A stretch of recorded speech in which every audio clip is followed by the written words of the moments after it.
Het belangrijkste nieuws van Curaçao in het Nederlands.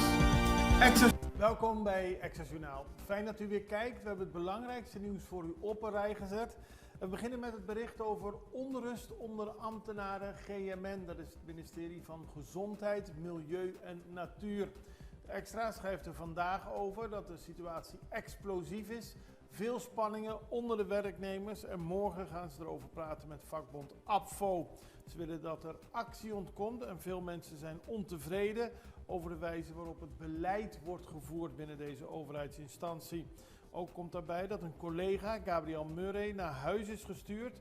En veel collega's geven ze aan dat dat onterecht is gebeurd. Murray staat volgende week donderdag 11 augustus voor de rechter omdat hij zijn schorsing als onrechtvaardig beschouwt en daartegen naar de rechter is gestapt.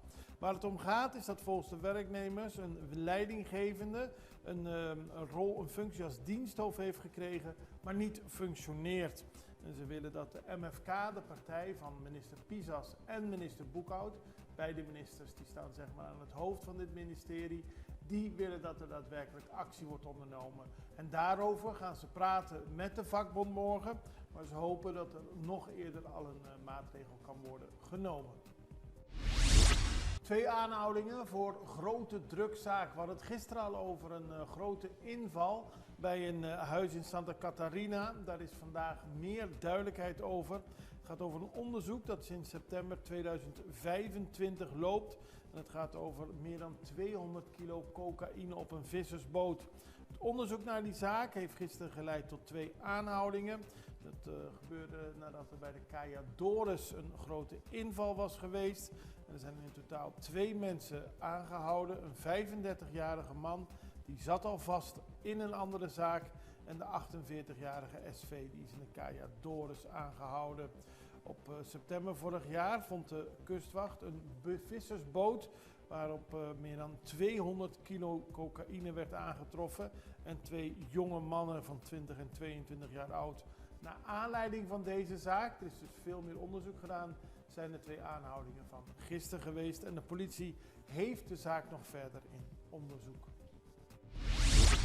TUI breidt vluchtaanbod naar de ABC-eilanden verder uit. Het kan niet op, zou je bijna zeggen. Er komen steeds meer toeristen naar de ABC-eilanden, omdat er ook steeds meer vraag is. En daar is TUI nu verder op ingesprongen. TUI Fly verhoogt vanaf april 2027 het aantal vluchten tussen de Dutch Caribbean en Amsterdam. Met deze uitbreiding speelt de luchtvaartmaatschappij in op de groeiende vraag voor reizen van en naar Aruba, Bonaire en Curaçao. Voor Aruba wordt het aantal wekelijkse vluchten verhoogd van 2 naar 3 vluchten per week. Op Bonaire groeit het aanbod van 5 naar 7 vluchten en op Curaçao wordt ook het aanbod verder versterkt. TUI plant vanaf april 2027 9 directe vluchten tussen Amsterdam en Curaçao zonder tussenlanding op een andere luchthaven. En daarmee wordt ingespeeld op, zoals gezegd, de grote behoefte om naar onze prachtige eilanden te komen. En dat is goed nieuws. Beloning uitgeloofd voor gouden tip over geitendiefstal. Dat is gisteren bekendgemaakt. De politie heeft bekendgemaakt dat er 4000 gulden wordt uitgeloofd voor informatie die kan leiden tot de aanhouding van de dieven of het terugvinden van gestolen geiten. Het gaat om geiten die onlangs zijn gestolen in Bandabau en Bandariba. Er hebben in de afgelopen tijd meerdere diefstallen plaatsgevonden. Onder meer bij een terrein in Oostpunt, beter bekend als het terrein van Maal. Calabash bij Roy Santu, Wakawa en LVV. Ook is er bij het terrein van Maal zijn er 28 rollen afrasteringsdraad gestolen. De politie die is bezig om de dieven te pakken, maar de Vereniging van Particuliere Veehouders maakt zich ook grote zorgen om de situatie. En daarom hebben zij een bedrag van 4000 gulden beschikbaar gesteld om de geitendieven op te pakken. Als u tips heeft, kunnen die anoniem worden doorgegeven via de meldlijn 108.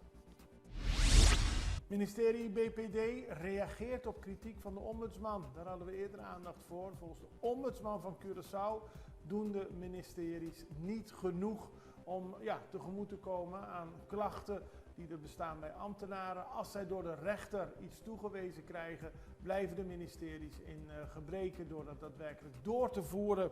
Zo luidde de klacht van de ombudsman. En nu heeft het ministerie van Bestuur, Planning en Dienstverlening laten weten dat ze kennis hebben genomen van het rapport van de ombudsman. Ze onderschrijven het belang van een overheid die rechterlijke uitspraken tijdig, zorgvuldig en met oog voor de menselijke maat uitvoert.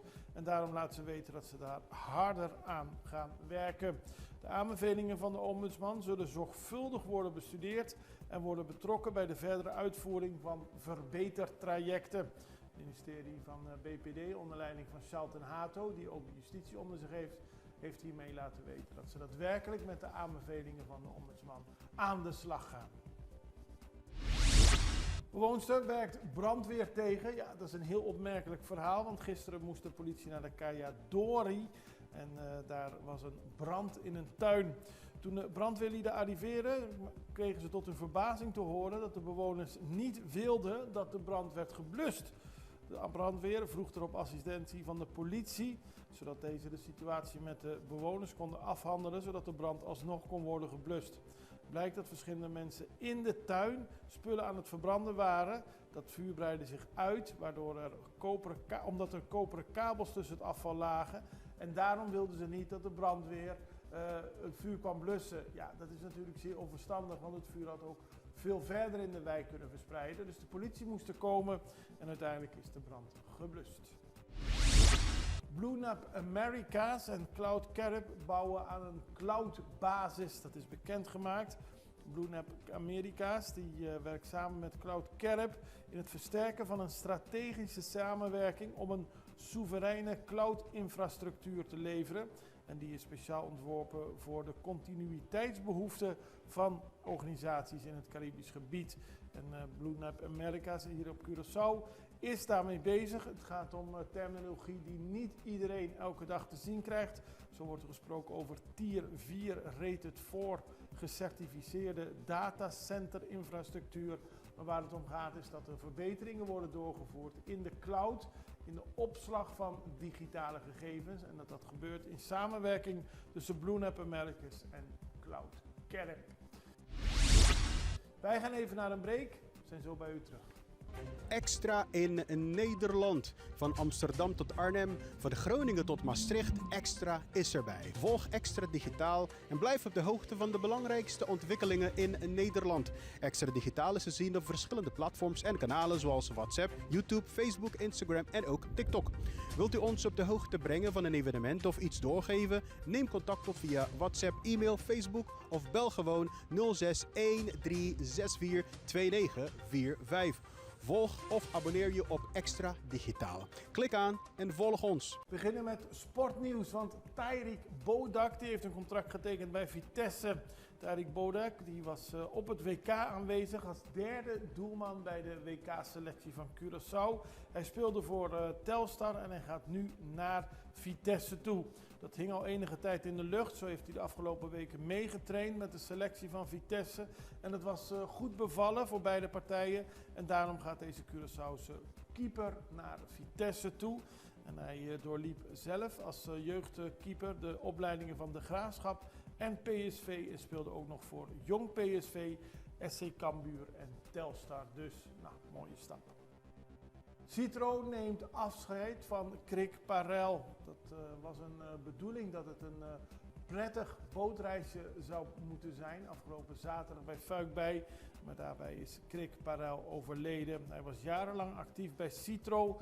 En hij is overleden door een bootongeluk. Tenminste, toen zijn boot vastliep op de rotsen, probeerde hij dat te verhelpen. Hij gleed uit of er is iets gebeurd waardoor hij onder de boot terecht kwam. En ook bij de schroeven van de boot. Treurig en verdrietig. En Citro heeft afscheid genomen van Parel. En ook Extra betuigt haar steun en medeleven aan de familie en aan Citro. Educatieve muurschildering in CMC, die is gisteren onthuld. Het ziet er mooi uit. Bij het CMC hebben Curaçao Airport Partners en Curaçao Airport Holding een bijzonder maatschappelijk initiatief onthuld. Het gaat om een hele uitgebreide muurschildering waarbij kinderen die in het ziekenhuis terecht zijn daadwerkelijk daar hun energie en ook hun aandacht aan kunnen geven in plaats dat ze zich zorgen maken voor het feit dat ze in het ziekenhuis zijn. Het is een Pedro's Airport Adventure. Het is een interactieve muurschildering waarbij kinderen mee kunnen lopen met de figuren en daadwerkelijk ook meer komen te weten over de luchthaven. Leuk initiatief, mooi initiatief en dat werd gisteren gepresenteerd. Dan gaan we naar Sint Maarten op, want de politie heeft daar 2 inbrekers opgepakt, maar er zijn veel zorgen over de criminaliteit. 2 mannen werden aangehouden op verdenking van betrokkenheid bij een woningoverval die maandag plaatsvond in de wijk Pointe Blanche. Ze waren daarna weggerend, allebei gekleed in donkere kleding. Maar uiteindelijk konden ze worden aangehouden. Eerder deze week heeft de politie ook nog hulp gevraagd van het publiek bij identificatie van verdachten van gewapende overvallen.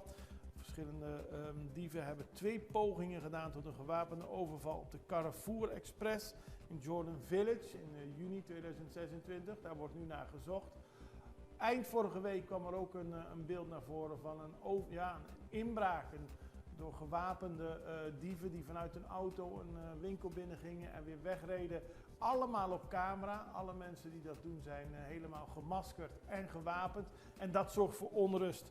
En daarom heeft parlementslid Lewis opgeroepen tot dringende actie na deze reeks van overvallen.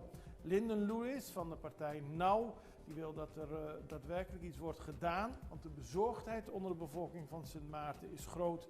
Juist omdat de overvallers denken zomaar hun gang te kunnen gaan en gewoon overdag hun zaken te willen kunnen regelen, namelijk overvallen plegen. Treurig en Lewis wil dat er actie komt. Dan gaan we tot slot nog naar internationaal nieuws, want de vertrekkende president van Colombia die vreest een burgeroorlog in zijn land. Aftredende Colombiaanse president Gustavo Petro verklaarde deze week dat hij bewijzen heeft van fraude bij de presidentsverkiezingen. Die werden verloren door zijn kandidaat. Volgens Petro kan de machtsovername door de uiterst rechtse Abelardo de la Espriella leiden tot een burgeroorlog, omdat er volgens hem sprake is van fraude. We hebben te maken met een diep institutioneel probleem, namelijk de inauguratie van een illegitieme president. Pedro spreekt over een algoritmische, systematische verkiezingsfraude. En dat wordt vanuit het buitenland geregistreerd. Hij noemt de naam niet, maar duidelijk is dat hij onder meer Amerika verwijt van inmenging in de verkiezingen van Colombia. En voorafgaand aan de verkiezing kreeg de la Espriella ook al steun van de Amerikaanse president Donald Trump. En Petro die wil dat er dadelijk onderzoek komt, anders dreigt er een burgeroorlog in zijn land. We houden de zaken voor u in de gaten, want aanstaande vrijdag staat de inauguratie van de nieuwe president op de agenda. Dus we zullen kijken hoe zich dat gaat ontwikkelen. Net zoals we al het nieuws voor u in de gaten houden, blijven we doen. Morgen weer en ik hoop dat u weer kijkt. Allerbeste, tot ziens. Dag.